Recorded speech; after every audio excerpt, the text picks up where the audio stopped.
অন্তর্বর্তীকালীন সরকার গঠনের মধ্য দিয়ে বাংলাদেশের ক্রীড়াঙ্গনে যেন এক নতুন ইতিহাসের সৃষ্টি হয়েছে, কারণ দেশের এই মন্ত্রণালয় পেয়েছে ২৬ বছর বয়সী নতুন মন্ত্রীকে। গতকাল বৃহস্পতিবার রাতে নোবেলজয়ী ডক্টর ইউনূসের নেতৃত্বে ১৭ সদস্যের অন্তর্বর্তীকালীন সরকার গঠন করা হয়।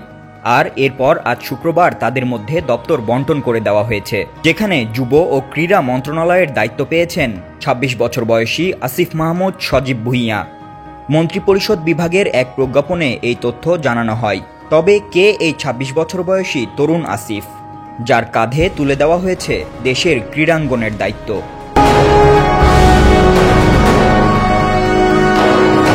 বৈষম্য বিরোধী ছাত্র আন্দোলনের অন্যতম সমন্বয়ক আসিফ মাহমুদ। আন্দোলনের সময় সামাজিক যোগাযোগ মাধ্যমে বেশ সরব দেখা গেছে তাকে। বিভিন্ন সময় ফেসবুক লাইভে এসে আন্দোলনকারীদের নির্দেশনা দিয়েছেন আসিফ।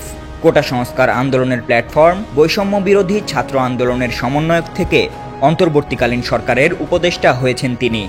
আসিফ মাহমুদের বাড়ি কুমিল্লার মুরাদনগর উপজেলার আকুবপুর গ্রামে। তার পিতার নাম মোহাম্মদ বিল্লাল হোসেন ও মাতার নাম রোকসানা বেগম। আদমজী ক্যান্টনমেন্ট কলেজের সাবেক শিক্ষার্থী ও কলেজটির বিএনসিসি ক্লাবের প্লাটুন সার্জেন্ট ছিলেন আসিফ। ঢাকা বিশ্ববিদ্যালয়ের ভাষাবিজ্ঞান বিভাগের ২০১৭-১৮ শিক্ষাবর্ষের শিক্ষার্থী ছিলেন।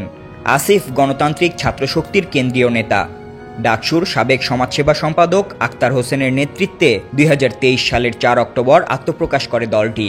দেশের গুরুত্বপূর্ণ মন্ত্রণালয়ের দায়িত্ব পেয়ে উচ্ছ্বাস প্রকাশ করেছেন আসিফ।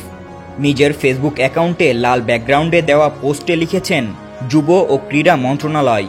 এর আগে উপদেষ্টা হিসেবে শপথ নিয়েই পরিষ্কার বার্তা জানিয়ে দেন তিনি।